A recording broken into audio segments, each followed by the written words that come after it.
You are looking live at the Cape Cod International Raceway for quite the unique sight. All 42 USARC AutoNation Cup Series cars are lined up on the starting grid for our first ever standing start here for our first race at Cape Cod. Benedict Murdo starts on the pole alongside Carter Schwab. I mean, this is going to be a brand new challenge for these USARC competitors. What do we think about this?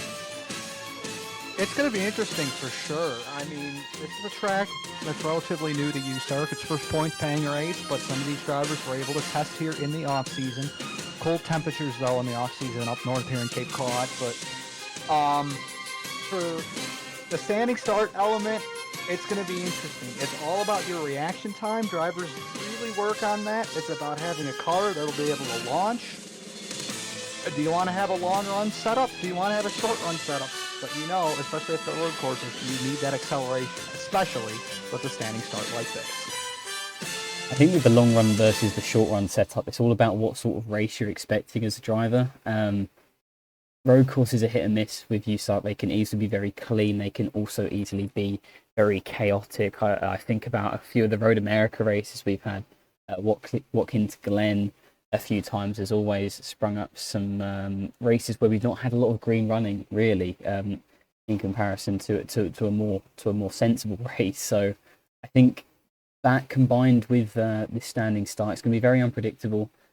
And I think there's a bit of added nerve with the fact that these guys are going to be gridded up single-seater style here for the start. And another note, Cape Cod, we had our first go or go home qualifying session in ANCS history. Obviously, we had the duels to determine the field at Daytona, and big name not in the field, Lexi Herman in the 53. Her struggles this season continue, and she did not make it. Was 11th fastest, and you had to be top 10. What do we make for the 53 team? It's unfortunate. I mean, that's a risky take going in as for a new series. You know, you get off on the wrong foot, you have a chance. They just dropped the ball in qualifying. But Lexi's a strong driver on a strong team. They'll rebound, but it's not what you want to have. It's not going to make your fans happy. It's not going to make your sponsors happy. But the path is there to rebuild. You can't let it affect you next week, because if you have two DNQs, then there's really a problem. Well, harking back to last season, Nicolas Santiago failed to qualify Atlanta in his second race in the 07 of TGR, and he went on to have a very decent season. I believe he finished 13th in points, a few top fives, many top tens, and he's already won a race in this season. So he's bounced back probably the best you can. I'm also slightly surprised that they didn't parachute Herman into the 05 at 555. That's being rounded off the field by Will Parrish, who actually failed post-qualifying inspection. He originally put that car 13th, so there is pace there. But 555, maybe a bit of an integrity move, not putting Herman into the 05. And Will Parrish gets to make his Cup debut today, along with a few others as well. Yeah, those being Jared Bedard making his ANCS debut in the 60 for GM Performance. Dustin Strew running his own team, the new 76. That team will run the rest of the season as the car 2 rows behind Juan Diaz for his self-owned Diaz Auto team. And also Don Falconer will be making his debut in the number 2 for Daytona Motorsports in a partnership deal between them and Fleur de Lis. And finally, William Ayers, who's starting a bit further up in the field, is driving the 25 for his ANCS debut. We want to flip it back toward the front of the field, led by the 01 of Benedict Murdo. Always a threat here at the road courses. Can't count out Santiago, Brennan, and Rigel a little bit further back. Looking to have a good run as well is the 4 of Luna Bennington. And then you have a couple drivers who are really looking to capitalize on today. Good qualifying runs. Maybe the road courses will suit their style a little bit. Look at names like Jet Hawksworth, Daniel Foyles, Clockman 1, Bowback Fox. There's a group of guys up here that, you know, the cards fall right, they can really have a big boost to their season today. And Roberto Crown Jr. there as well, starting in third for Morris Motorsports. That 6 had to go through pre-qualifying, and Crown making his second ANCS start for a second team, doing very well in qualifying indeed. So very interesting starting lineup. Cameron Lopez as well, making his ANCS debut in the 00. He starts just outside the top 10. Famous for his wreck at a road course at Watkins Glen. Let's hope it doesn't end that way this time at Cape Cod. And with that, we're going to bring you not to the starting command, but to when we drop the green flag for our first ever standing start. The Northeastern Grand Prix here at Cape Cod is just a few moments away. Drivers, start your engines! The engines are fired here. 42 drivers ready to go as the starting lights come on. The fans on their feet. Here we go with the Northeastern Grand Prix. It's lights out and away we go. Myrtle jump. Carter Schwab and Nicholas Santiago are going to lead the field down into turn number 1 as they race 3 and 4 wide behind. And it's Rigel down the inside of Murdo as well as we head into the first major braking zone. This is not the start that the 01 team wanted as Roach Rotfield off in the grass. Well, they're 3 wide here. Voil's making contact with Boback Potts. Zella's going to slot in behind. That was very risky. 3 wide into the chicane now. Luna Bennington on the outside. This is going to be tight. Bennington, I think, is going to have to concede and back out. So the 4 actually is going to hang in there with Voiles and Fox. Oh, contact. Oh, and contact Zeller in the wall. Oh, and Carter right behind Aiden Smith. Orson Billion in it as well. The track is blocked. They're rolling it up, thankfully. The 06 is around as well. The 89's going to get through that pretty fine. The worst of it's going to be the Chevy that got knocked down. Missed the number on that car, but everybody else has it straight. But a lot of shakeups here in the field now. It's a 64. And the caution is out. Meanwhile, Carter Schwab Dream start leading for the first time in his Cup Series career. Nicholas Santiago third in points, right behind him. Jacques Rigel, also known for his speed at these road courses, a brilliant start for him.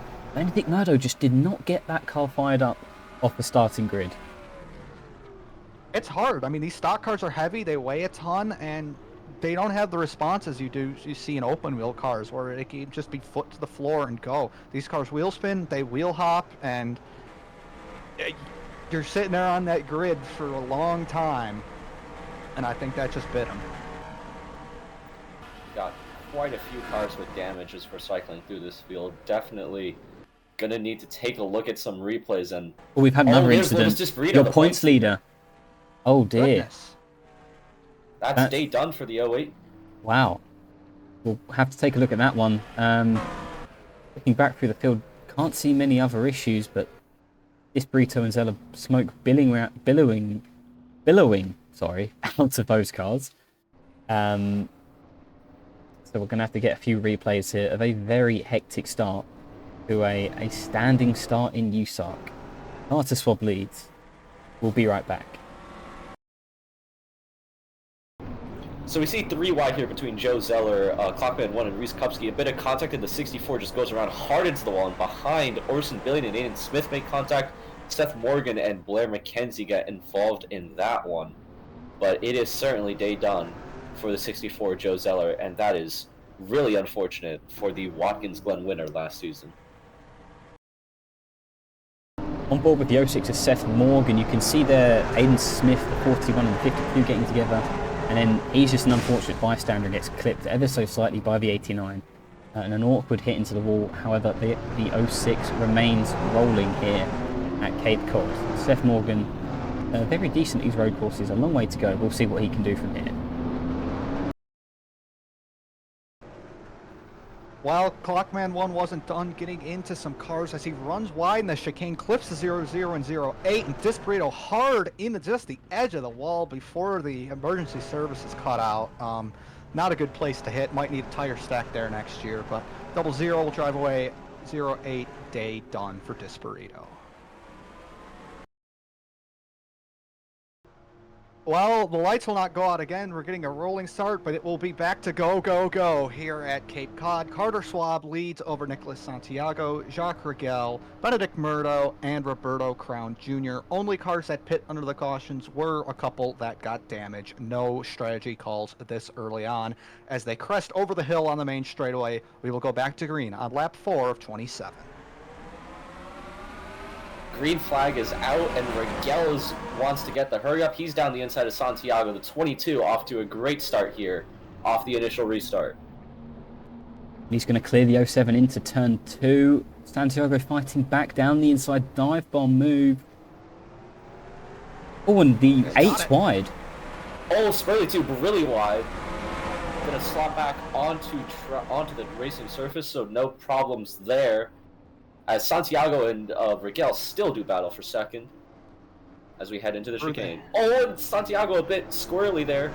Murdo now getting in on the party as well. That's a bit of a stadium section there on this track, and it's very tough to get the car stuck with all the switchbacks. As Murdo fires it in around the outside of this long corner, nearly into the right rear of the 07. That was close. Rigel's still in the mix. And Roberto Crown Jr. is just sitting back watching this with a bucket of popcorn, knowing that if these guys get together, he's going to be the main benefactor, and Carter Schwab is loving to see this in his rearview mirror as Rigel had to back out of it. Murdo now firing down the inside again.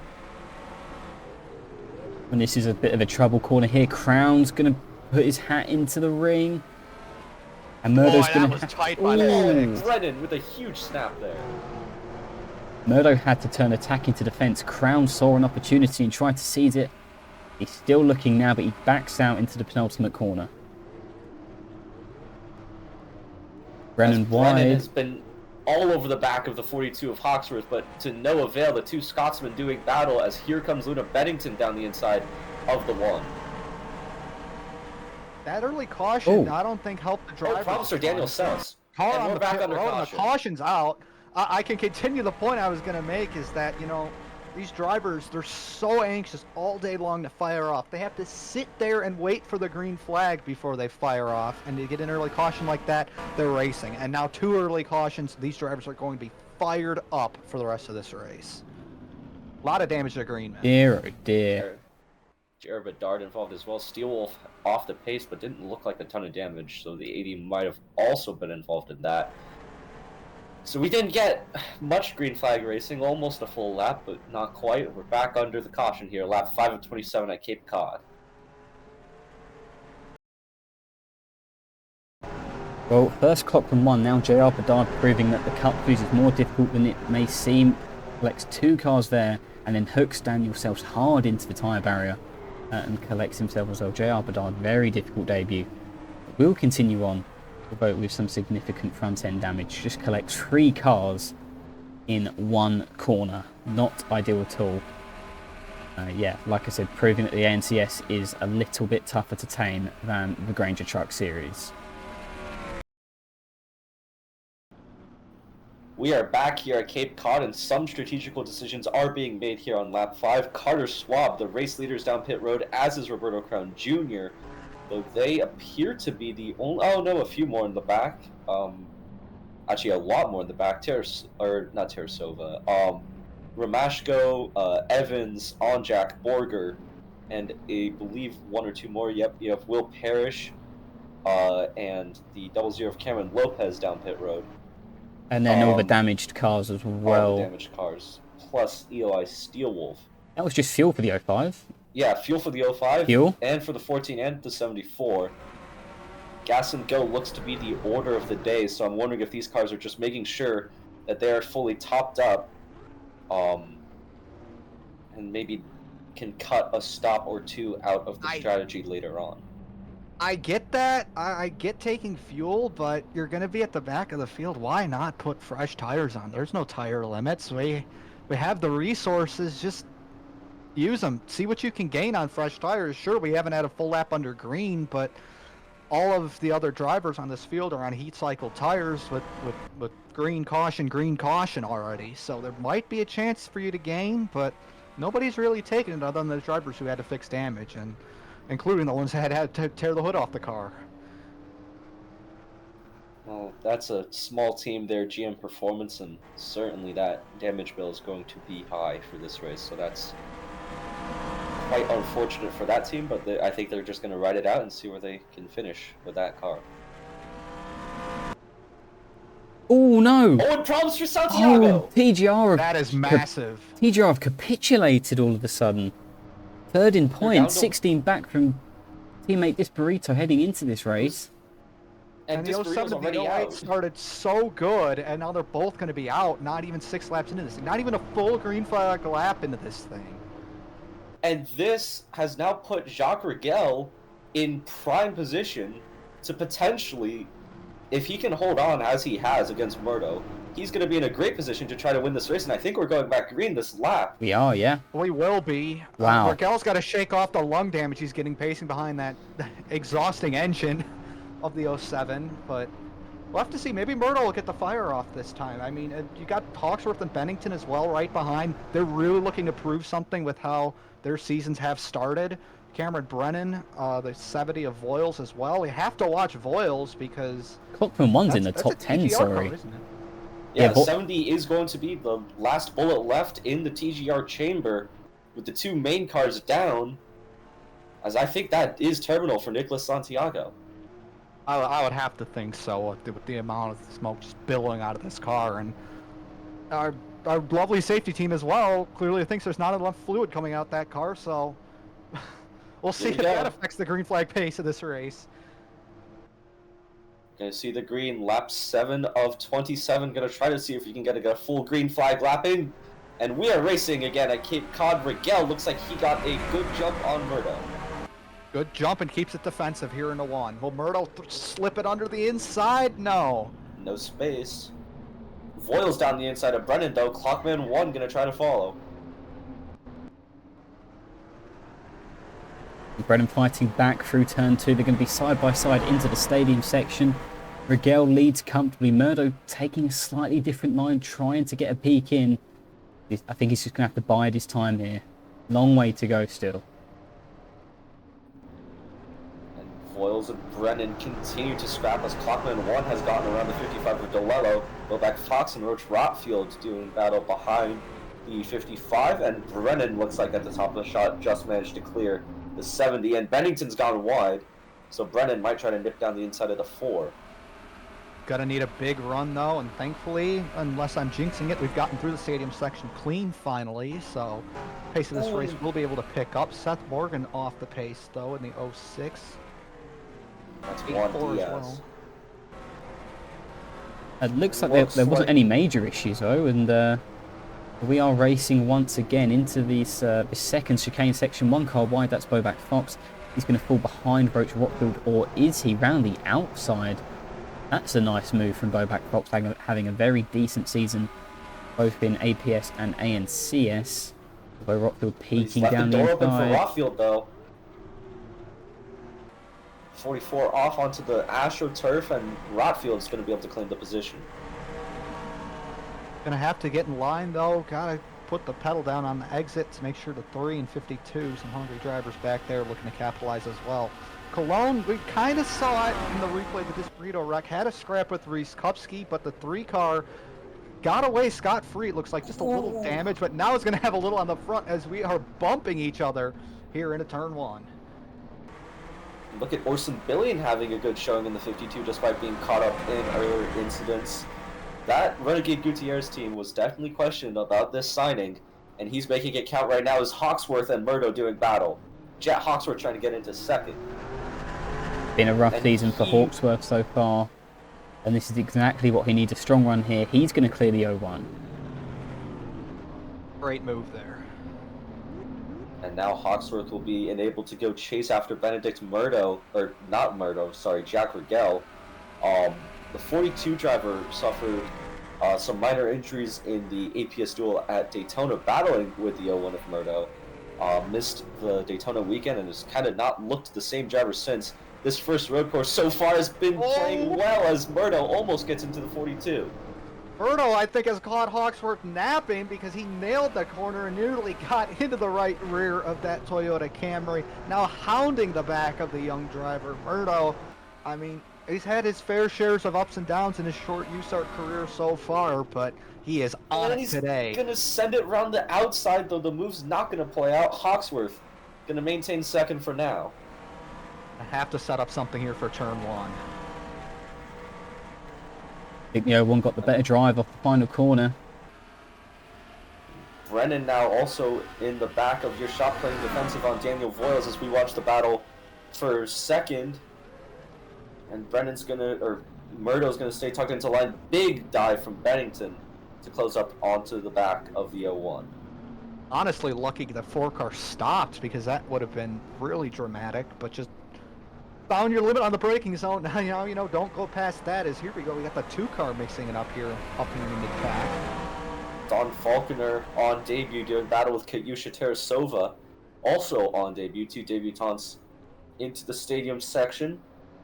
The Daytona Motorsports 2, that part-time entry, now receiving funding from Sky. That is new for this weekend. And onward, so good to see that team picking up sponsorship. Good for the league as well. Well, Witten with a That's dive bomb Whitmer. down the inside of Spurley. There's the first 2 cars that are on pit road as well, right behind them, Swab and Crown. Yeah, I would not count these 2 out yet. Obviously on slightly different strategy now.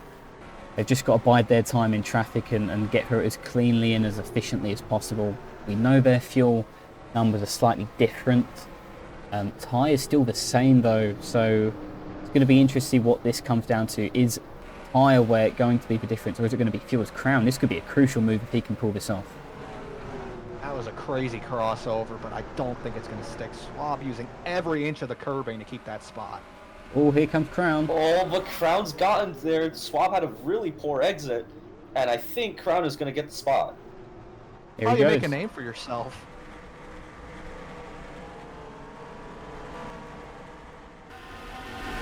Up at the front, Rigel put a second on Hawksworth as Brennan's all over the back of the 4.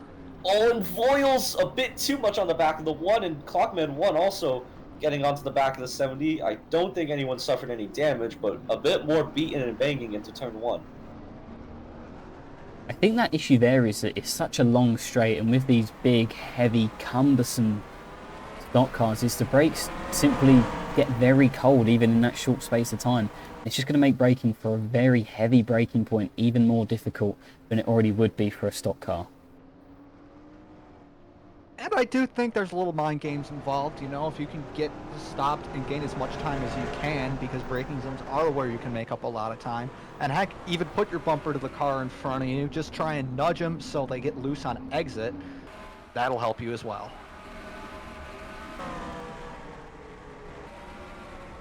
As we now do appear to be getting into a bit of a rhythm. It's the 22 of Jacques Rigel for Anjato, who is completely checked out.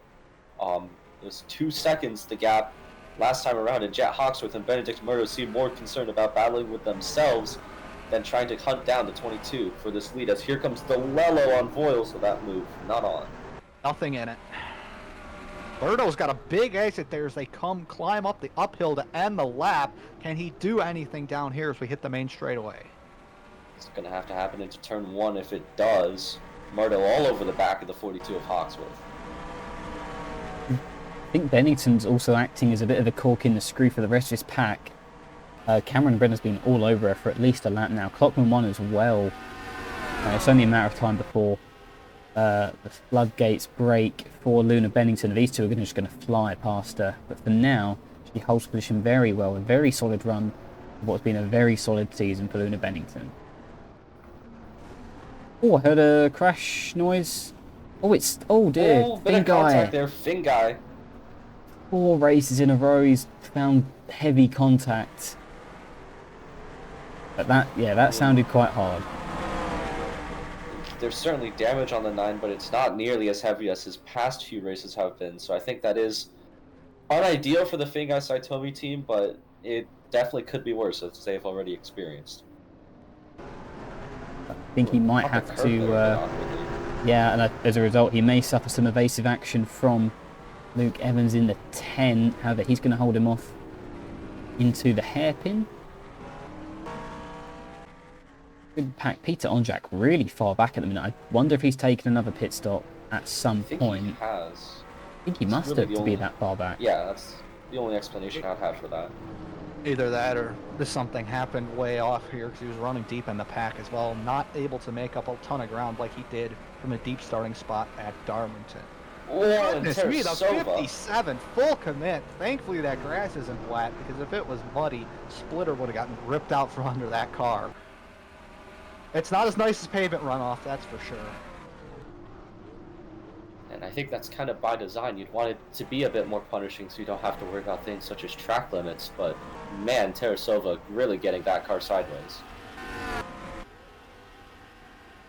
It looks like the 42's finally starting to put a gap out to Benedict Murdo. The same can be said for Bennington and Cameron Brennan. Heavy braking into turn 1 now, and these guys are a little bit more spread out now, so those issues we saw with Carl making contact, less of an issue. It might become a bit more of an issue if someone wants to fancy a move into turn 1. So then you're going to have to brake even later and probably outbrake yourself, but we're going to keep it all clean so far into turn 1 and Finn guys down pit road to address the damage. That's not surprising at all. All right, here's the interesting situation. We've had a couple caution laps at the start of this race. We're already at lap 12. If these drivers can make it just about 2-3 more laps, that'll be good to the end. That is interesting, and that's very compromising for those who took a chance to go onto an alternative strategy under the last yellow. It certainly might be. Also because they haven't really, because they're on the same tires as everyone else, they haven't been able to really make up that much ground, so they've just been mired in the mid-pack as cars really sliding their way through this corner. As you see, and especially if you're in the mid-pack as well, sorry to interrupt, but no, you might want to hold up the drivers on the alternate strategy, because if it's, if everybody has to pit twice, they're still in the mix. If you're in the mid-pack, you know you're not going to win it on raw pace. You'd have to win it on a one-stop, so you'll just try and back off this opening run just to hit that number. But it looks like I think everybody will be able to do that. It's going to be very tight here. These next couple laps are crucial. As we head down into turn 1, everyone playing fair right now, as all 4 Daytona Motorsports cars have found each other on track, minus Tarasova. I mean, the 3 of Cologne, the 0 of Faulkner, the 0 of Vargas, the 2 of Faulkner, and the 8 of Spurley, too. Yeah, very neat day for the Daytona Motorsports outfit. The Vargas winning at Daytona, they've had a fairly quiet season as a team since then, but they've been putting in some decent results in APS and ANTS. As there goes their APS driver, Crown, looked to go around the outside of Justin Whitmer. Not worked out for him there, but he's someone very much a young gun in USARC, one of the next generation, so to speak. The GTS champion last year, and having a decent campaign so far in the APS. There's still a long way to go. And he's been running well here at Cape Cod, so yeah, very bright future ahead for this young man. Possibly with Daytona Motorsports, just going to have to see.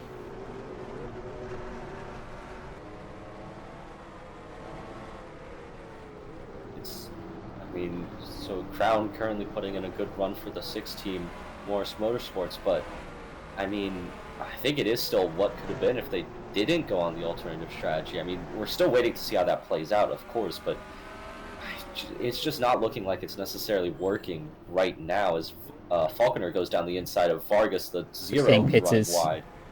Oh, and they're pitting. I think it might work. If it's lap 13 and we had caution laps, you're not going to make it from here. You'd probably need to at least go to 16. And I don't think anybody will be able to do that because Rigel is in, and a lot of the back half of the top 5 is as well. It'll be 4 tires and fuel for everybody. No? Is that 2 tires for the 22? I can't imagine they It is 2. 4. It is 2 tires it's only. 2! That is a big confidence statement by that 22 team. You're gapping the rest of the field, and you're saying, yeah, I can make this lead even bigger than that. Oh, got close with Morgan there on pit exit. Morgan's making this more difficult than he needs it to be. Brennan's out in second. Lopez is going to cycle around fairly well here. Voiles in third. Rockfield's jump positions on Jack, although on different strategy, will be in the top 10 temporarily. Whitmer looks like he's benefited from this strategy immensely as well, or DeLello had a poor stop because those 2 were not that close on track, I thought.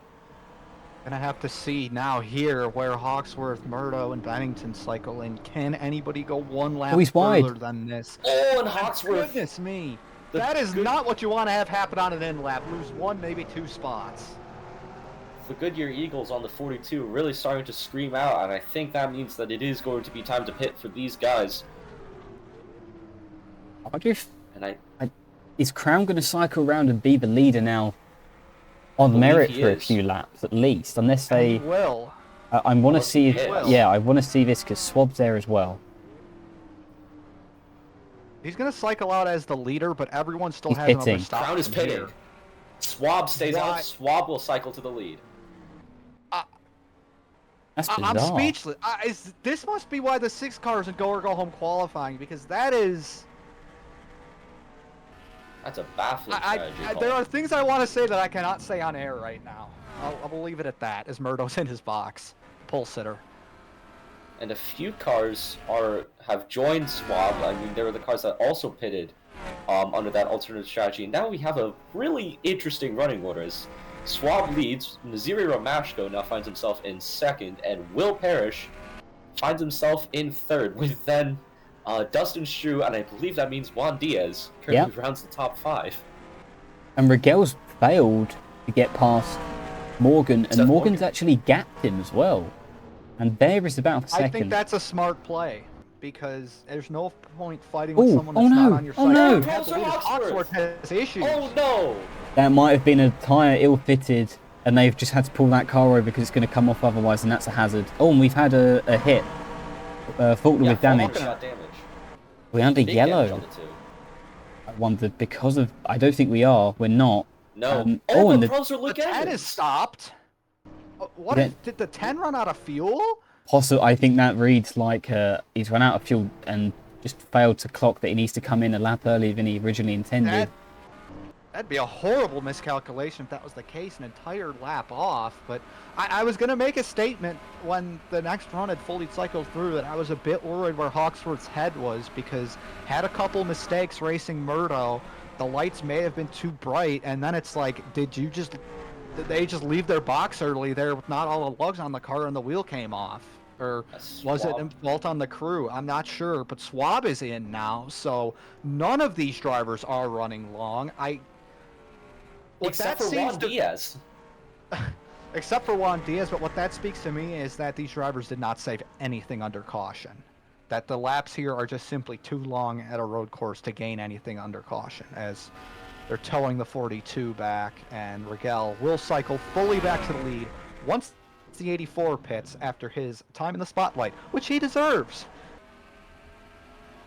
As Cameron Brennan has actually done, that one team has done really well. They jumped Bennington, the 4 team, in the pit stop, and now he's right on the back of his team boss, as Rotfield down the inside of Lopez into turn 1. And that move will be very cleanly done, and Billy not very clean into the back of the 44 of Bobak Fox, and damage on both cars. And I think Faulkner has been pulled down pit road as well because he's nowhere to be seen. He was running in that group. Ayers and Kupski getting quite close there. I just want to check. You see the back end of his field. Yeah, Faulkner. Yeah, there's the hood has been 2. taken off. And this is now. The 84 is. This is the battle for the Got a lot of lead. interest. Yes, this is a battle for the lead, but it's probably not going to be on cycle. It very well could be. We've had a lot of different strategy in this race, but got to give it credit. First start, new team. All the fans here at Cape Cod have packed this place. Racing is back in the world, folks. Top level racing it is. As Rigel is pushing everything out of that car. I don't know if 2 tires was the call or not, because that car is really squirrely, as its 2 SSRs lurking further back as they all chase after the 84 of Juan Diaz. And he's going to stay out another lap. Hit it again. This will be a real scrap now. This will be a real challenge for Rigel. He may have been banking on, I'll back off, let the 06 by will cycle in, let that 84, I'll catch him. I won't catch him before he pits, but now he will. I think Rigel doesn't necessarily. The yellow's out. Oh, and caution. And with everybody still having to pit, most likely, That might be it. This is exactly what that Billy, 84 yeah, team big needed. damage. Oh, and there's more on on. pit road. Oh, there are a lot of cars. with Freeman. big damage. Freeman's got a ton of damage as well. And this Had a big changes incident. everything. The 84 car is in this race now. Juan Diaz might have just played the strategy of his life.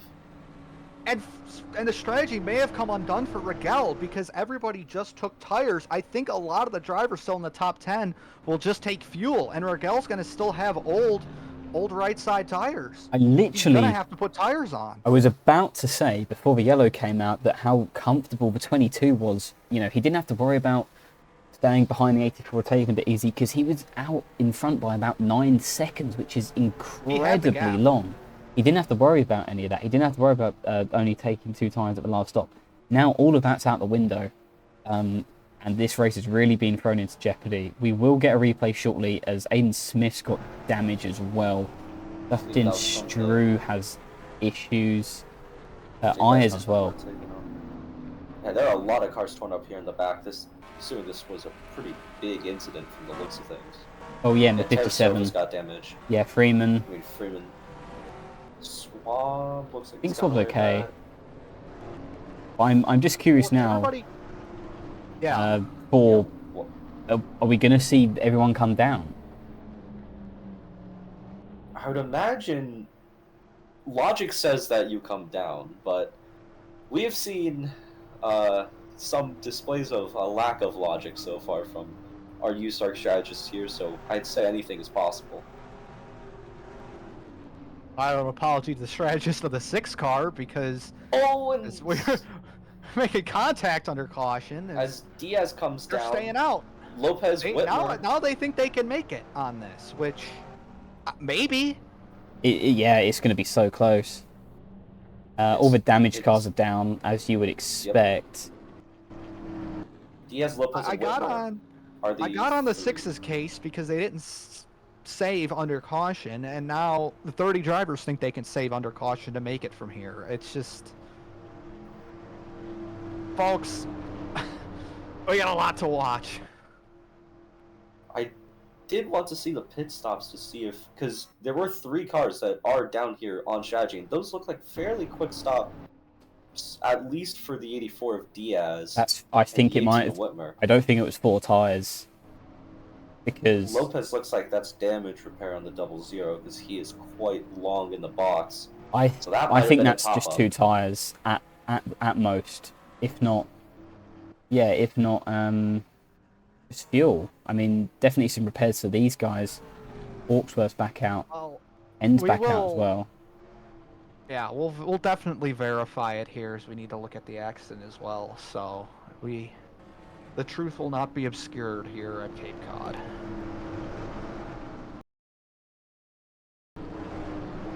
Been a tricky corner all day through this section. Cape Cod has a lot of switchbacks, and Orson Billion just got it wrong.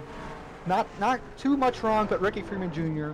overshot the advantage, was way too overconfident, and then neither of them lifted in the grass. They were so fierce with one another, and the 57, an unfortunate victim, on nowhere near what was a safe rejoin. But a day likely done for the 52 and 41, at least in a competitive sense.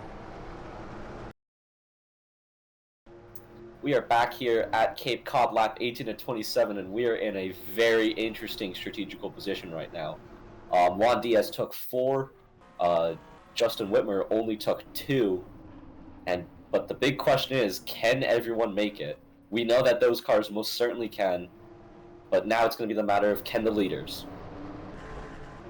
Rigel is on the right side tires he started this race with, and drivers like Murdo, Brennan, Bennington, Rotfield, DeLello, he held his boss Onjax even up here into the top 10. How? That's something, but he's going to have his work cut out for him as a road course specialist. So, can Rigel do it? The car's had the pace all day so far. Can the Bryant heating and cooling machine get a good launch here as we come back to green with under 10 to go? It's going to be 9 to go at the stripe.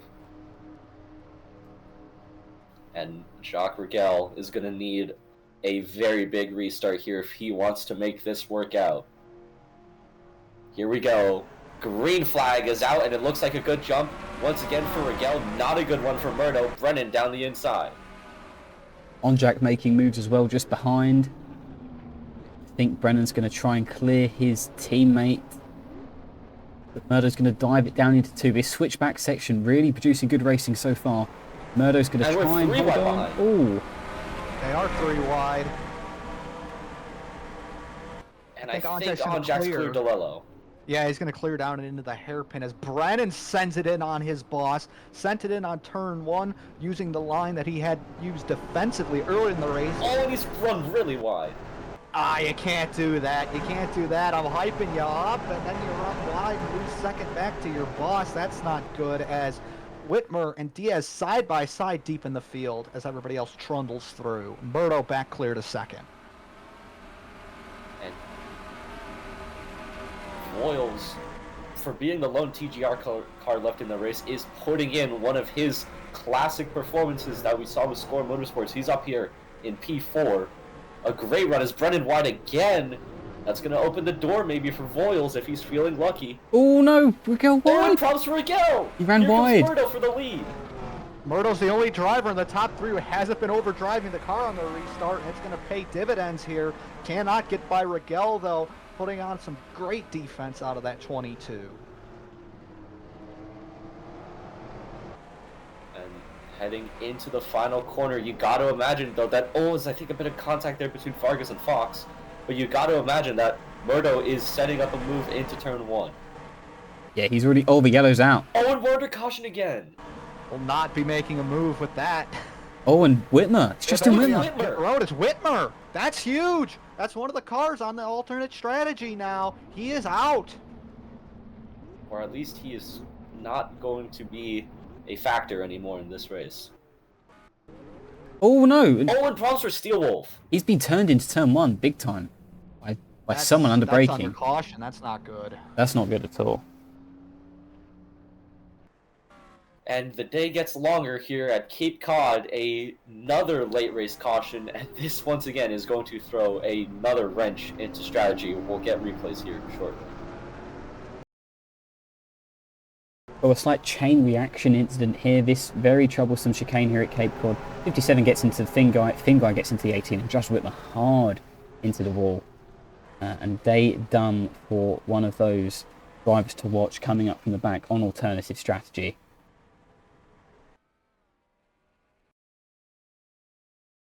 Is it just him?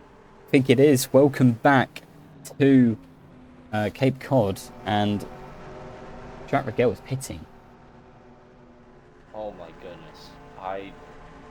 He really does appear to be a lone wolf on this strategy call.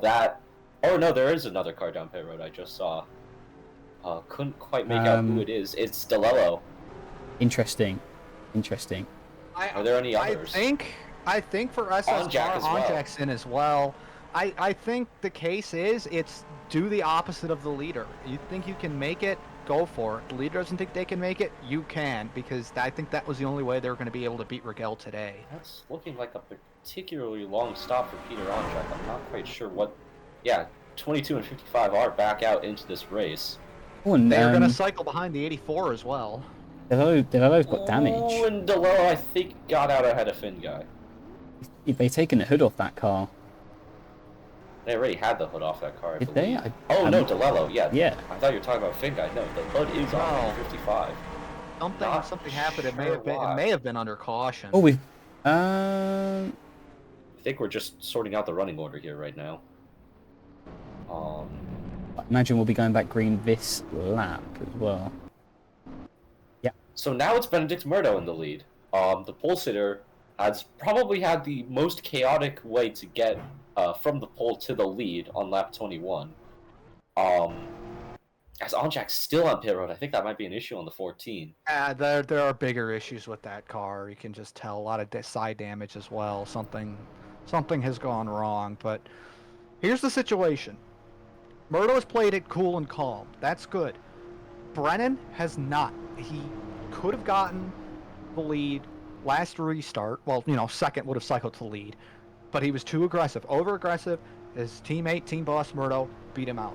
Voiles has been aggressive. He has a lot to prove. He's the only TGR car. He needs everything he can get. Somebody else that I'm watching right now, they've been calm all day. Now the time to strike is that 4 of Luna Bennington. P4, the target car. Bennington has been proving her mettle in the APS so far. Has picked up 2 wins in the first few races, but still searching for her first ANCS win. Could that come today?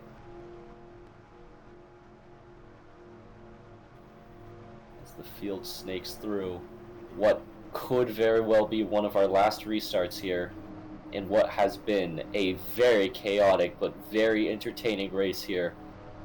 Our first trip to Cape Cod International Raceway. Benedict Murdo rounds the final corner. He's going to have Cameron Brennan, his teammate behind, on the restart.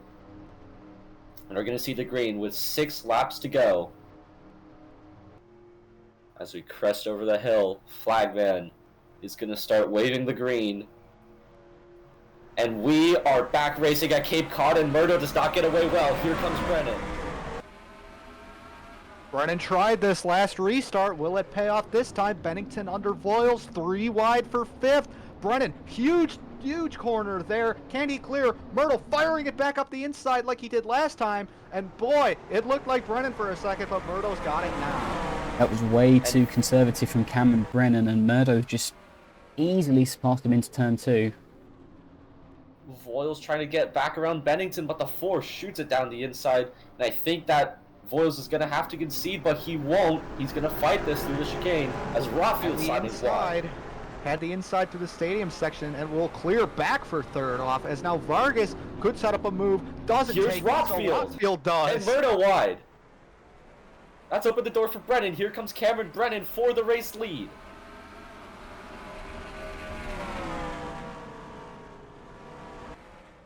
He's got the Murdo back corner. trying to fight this.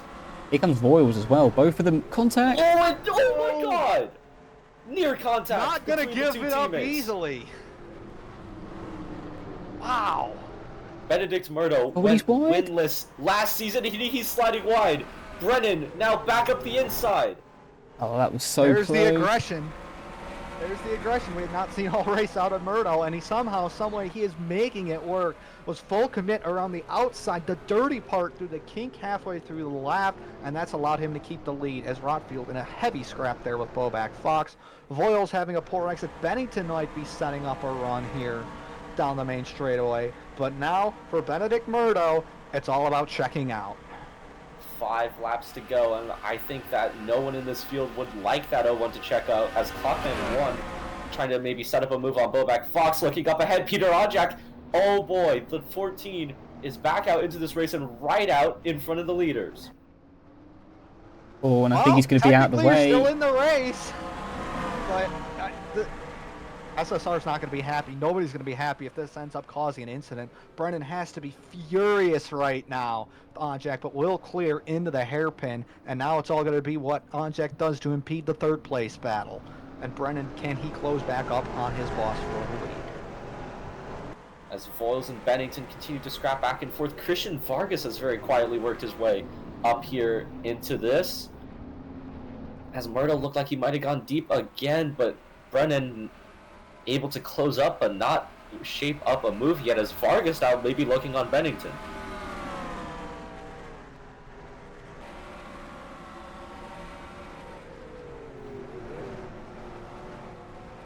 I'm just wondering if we're going to see more pit stops. We'll see. I thought Voiles was running wide. No, he got it back gathered up so Bennington can't strike. Talked over a bit. Yeah, I mean, there's still a chance for pit stops in this race. There's a chance for incidents as well, as Swab looked hungry to catch that 77 car out on corner exit. Thankfully did not happen. And what do we get this time by the pits? Doesn't look like anybody. They're good to go. At least no one in the leaders, so it will remain Cameron Brennan looking to chase after team owner Benedict Murdo. It's just like Monterey last season, except roles reversed. Murdo is hungry for his first win since season 1, as Voiles nearly got into the back of Onjak there.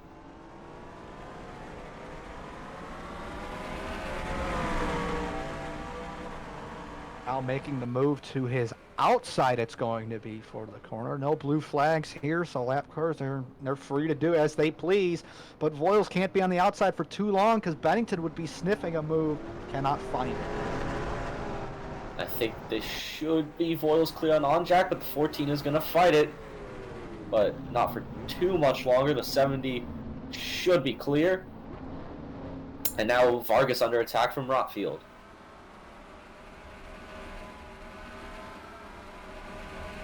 Side by side into the more high-speed portion of the lap, at least in the sense of the corners, the double left-handers. You can go side by side, and Vargas full commit, getting on the dirty stuff, kicking up some smoke, but that'll give him the spot over Rotfield as Murdo's gap continues to grow. And both of them full commit, trying to catch each other, and Fox running a bit wide. That opened the door for Clockman 1 a bit, as looking down through the field, Rigel trying to fight his way through, but I think this is going to be what could have been for that 22 team.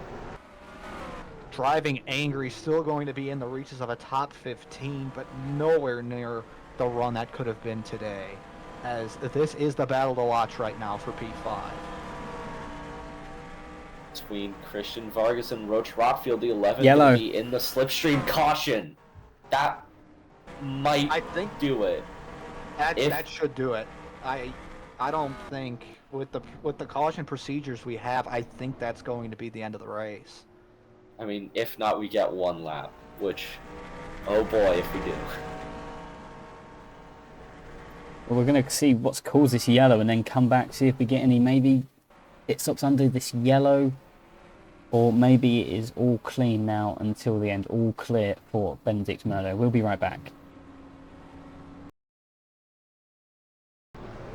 You see here Blair McKenzie doing battle with Riley Square 2, just drives in a bit too deep, and the 5 comes off the worst. Carter Swab just barely avoids, as does Kupski and the field. I mean, it's been a long day on this road course, you know, you're starting to get tired, maybe a bit agitated, and do moves like that. We're going to see. It should be not a lot of debris to clean up, so we might be able to get 1 or 2 racing laps out of this.